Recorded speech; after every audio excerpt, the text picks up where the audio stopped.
नमस्कार, अदित्स कुकिंग या यूट्यूब चॅनलमध्ये आपले स्वागत आहे। आज आपण बनवणार आहोत उपवासाचे साबुदाणा वडे। चला तर मग आपण बनवायला घेऊयात। तर इथे मी 2 वाट्या शाबू घेतलेला आहे। त्यामध्ये आपण पाणी घालून रात्रभर भिजत ठेवूयात।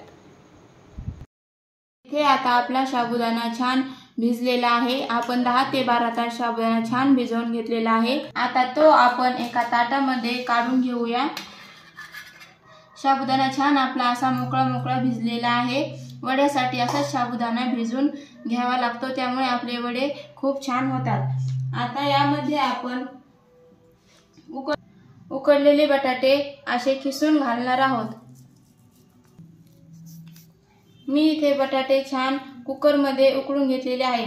मऊसर असे आपल्याला बटाटे उकडून घ्यायचे आहे आणि आता आपण असे किसून यामध्ये घालणार आहोत।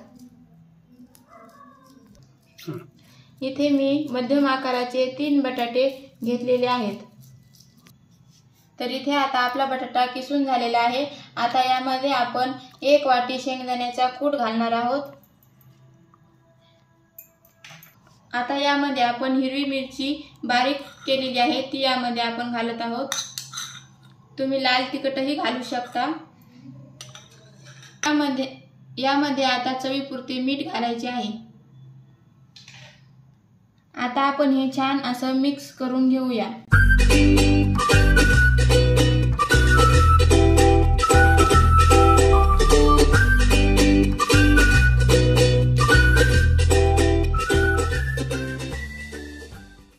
तर अशा पद्धतीने हे छान आपली साबुदाणा वड्यासाठी छान मस्त साबुदाणा मिक्स झालेला आहे।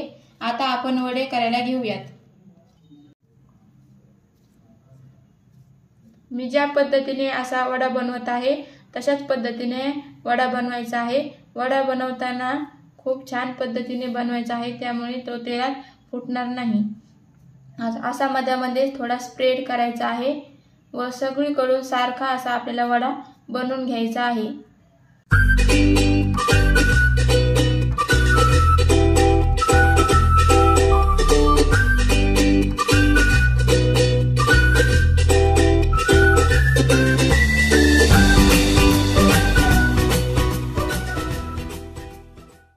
तर इथे आता आपले वडे करून घेतलेले आहेत। तर आता आपण हे तळायला घेऊयात। तर इथे आता कढईमध्ये तेल गरम करायला ठेवलं होतं मी, ते छान असं गरम झालेलं आहे। तेल हे चांगलं गरम होऊ द्यायचं आहे। वडे तळताना नेहमीही मंद आचेवर कधीही वडा तळायचा नाही। मेंदू वडा असो कोणताही वडा असो, तो जरा हाय हीटवर आपल्याला तळायचा आहे, त्यामुळे वडे हे फुटत नाहीत। तर वडा अगोदर एका बाजूने छान तळू द्यायचा आहे। तळताना त्याला जास्त खालीवर करायचं नाही। एका बाजूने अगोदर तळू द्यायचा, नंतर दुसरी बाजू पलटी करून घ्यायची। तर इथे आपले एका बाजूने छान वडा तळलेला आहे। आता आपण याला दुसरी बाजू पलटी करून घेऊया। तुम्ही बघू शकता इथे एका बाजूने छान असा सोनेरी कलर आपल्या वड्याला आलेला आहे। आता दुसऱ्या बाजूने थोडं आपण वड्याला तळू देऊयात।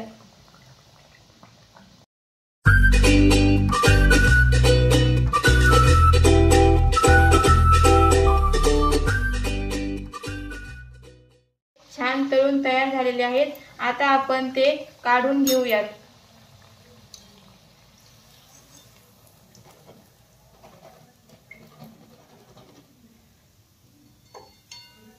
इथे आता मस्त आपले वडे तळून तयार आहेत। अशाच पद्धतीने आपल्याला सगळे वडे तळून घ्यायचे आहेत।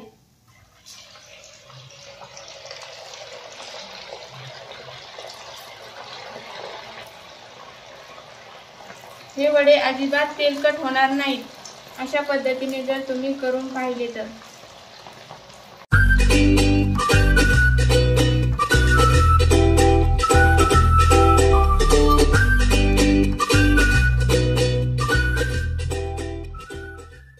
तर अशा पद्धतीने आपले सगळे वडे तळून तयार झालेले आहेत। तर तुम्ही पाहू शकता आपले छान वडे तयार झाले आहेत। अजिबात तेलकट नाही आहेत, मस्त असे क्रिस्पी हे वडे तयार झालेले आहेत। हे आतून पण खूप मस्त असे तळलेले आहेत। खूप मस्त हे वडे आपले तयार झालेले आहेत। यामध्ये आपण दह्यासोबत हे वडे खूप मस्त लागतात